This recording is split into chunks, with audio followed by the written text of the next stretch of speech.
If money were no object, what would you like to do? What do you feel that you are being called to do? Today I'm going to show you how to refocus so that you can create a calling or a career that you love. I'm going to encourage you to investigate whether you can use your current career to get the dream job that you have always wanted, or if it's time to transition into a new job of your own making that is going to be your dream job. Hi, I'm Dr. Devin Atkinson from Atkinson Family Chiropractic in Denver, North Carolina, and I help people take steps to get back to health. The first thing I'm going to tell you to do is don't quit your day job, because that's where you get all your money to pay your bills, and that's kind of important. I am doing my dream job. I have wanted to be a chiropractor since I was in college. A lot of people have heard this story, but others haven't. When I was born, both of my parents were chiropractors. I have over 20 chiropractors in my family right now. I did not want to be a chiropractor one day my entire adolescent life. I actually got through over 3 years of undergraduate education, and I was like, nope, not going to be a chiropractor. When I was a junior in undergrad, my dad passed away, and 1 week later, I was in a history class because I was probably going to be a history teacher. In that history class, the professor said, it was about upward mobility, and he said, who here is going to have the same job their parents had? Now, my dad just passed away 1 week before, and I raised my hand, and the rest is history. I became a chiropractor.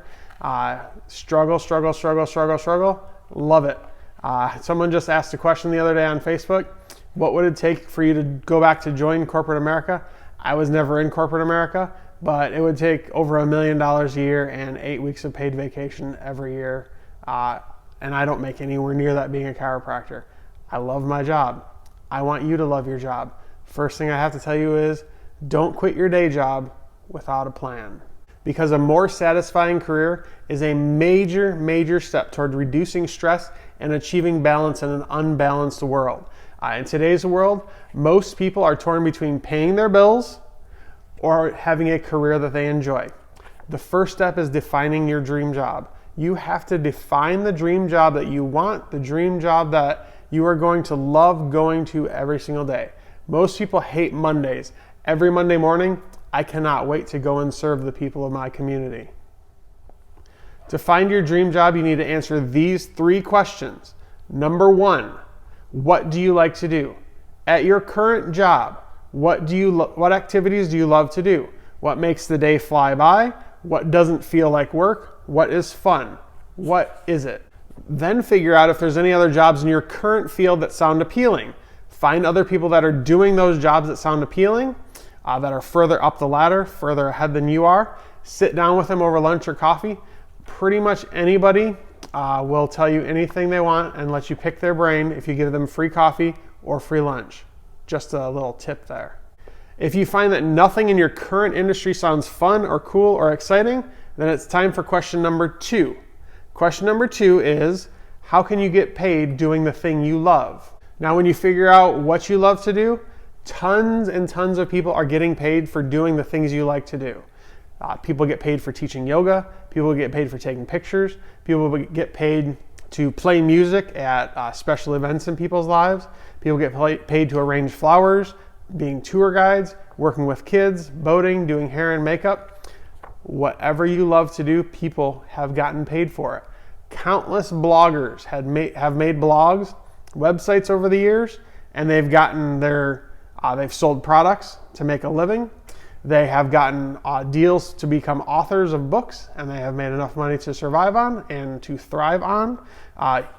People even make their own products after having a blog for a long period of time. So, whatever you love to do, you can make it. And the third thing you need to do is make a plan to transition. Once you decide what kind of work you like to do and what's going to make you happy, you need to make a plan to transition into that type of work. You have to have a plan to bridge the gap in pay for what's going to happen when you go from corporate career to the job you're going to love to do and pay your bills. So 3 ways you can make your transition. You can start your dream job as a side hustle to where you're just doing it on evenings, weekends, whenever you have free time to try and start earning more and more money and get your name out there. You can too stay at your current job that is paying your bills, and you can save as much money as possible so that you can do your dream job in the future. So stay there for like a year. You could even get 2 jobs right now to start pooling money away so that you can, in a year from now, you're starting your dream job, whatever your dream job is. You could even scale down your expenses at your current time. You can sell your house. Probably not right now. The market is terrible for buying a new house, but some people could sell their house. Some people could have roommates come in and live with them. Whatever you can do to scale down your expenses. Get rid of those 53 streaming things that you never ever watch, because you can watch all the videos you need for free right here with me. But I would really recommend doing all 3. So if you do all 3, it can really help compress the time to where you're going to start your new dream career. When you start that new dream career, money flow is going to be very important. You can't get to ULA if you are financially strapped. You can't get to ULA if you cannot pay your bills. Quitting without a plan is a horrible plan. Remember, don't quit your day job yet. But if you found yourself on a career trajectory and a career path that was society's plan for your life, your parents' plan for your life, your professor's plan for your life, or if you Googled what job makes a lot of money and you are stuck in that dead-end 9-to-5 job, when you get 50 years old, when you get 65 years old, you are going to wonder why you spent the last 30 to 40 years of your life being miserable, because you only have one life. That one life should not be miserable. You shouldn't have any shame in pulling back from a career that you have that's just taking too much of your time, because your family is extremely important. So pulling back, switching careers, or just quitting your job and changing to a different job for your own sanity are all very important. God's purpose for your life may be pulling you into the direction of your dream job. It is good to follow that as long as you have a plan to follow. Some studies they've done have shown that up to 70% of people in America hate their jobs. They hate going to work every single day. And 40 to 50% of marriages end in divorce. So, people hate their jobs. They're working there at least 8 hours a day. They're driving to work. They're driving home from work. They hate being home from work. And they're just filling their lives with anything else. If you hate everything about your life, you are not only going to be miserable at work, you're going to be miserable at home, you're going to be miserable to your spouse, you're going to be miserable to your kids, and they won't be able to stand you, and you won't be able to stand them. Repeating that every day over and over again is not life. It is not ULA. So in order to get that, if you're going to stay in your current career, you need to stay relevant. You need to upgrade your skill set to stay relevant in your field so that you can get those careers that you talk to the people, you gave them free coffee or free lunch, so that you can figure out how to get ahead in your career. For you stay-at-home moms, that is your field. That is your career. You are doing very, very important work. I just want to tell you that. As you're sitting there with your kids having a meltdown, staying at home is an amazing career. You are doing wonderful work for the future of our species. Amazing calling on your life. Don't let anybody tell you any different. But it also demands that you stay relevant in order to help raise your kids. What are some new parenting tips and tricks and ideas that you can do to help your kids? How can you create a healthy, stress-free home that helps your kids better in school and with their other activities? Think boldly, but also be authentic to yourself. One thing, no matter what your field is, no matter what your career is, whether you're staying with your current career and you're going to make it better, or you're going to a new career that's your new dream job, you need to always focus on serving.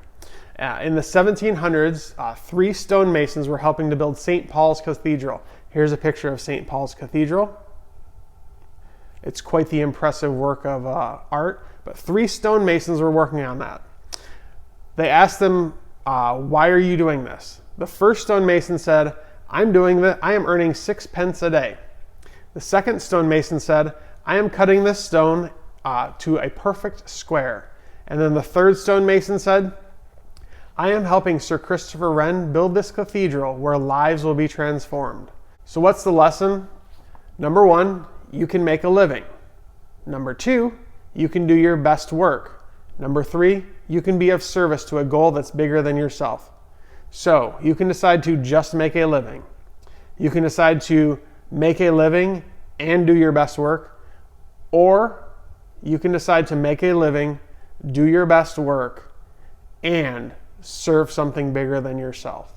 Having an attitude of service will not only wake you up in the morning, it will get you super pumped to keep going every single day. When you have a purpose in life, then that will change not only your life, but everyone around you. So make your field your purpose in life. Make it better the lives of everybody around you.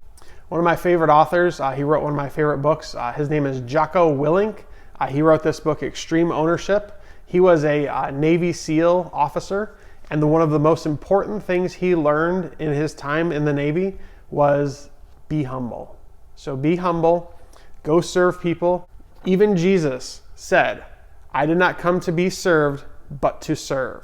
So go serve, be humble, help other people, do something bigger than yourselves. If you are living an unbalanced life, if you hate your field, if you are not living in a state of awesomeness, join Dr. Lori's ULA class tomorrow. It's a webinar.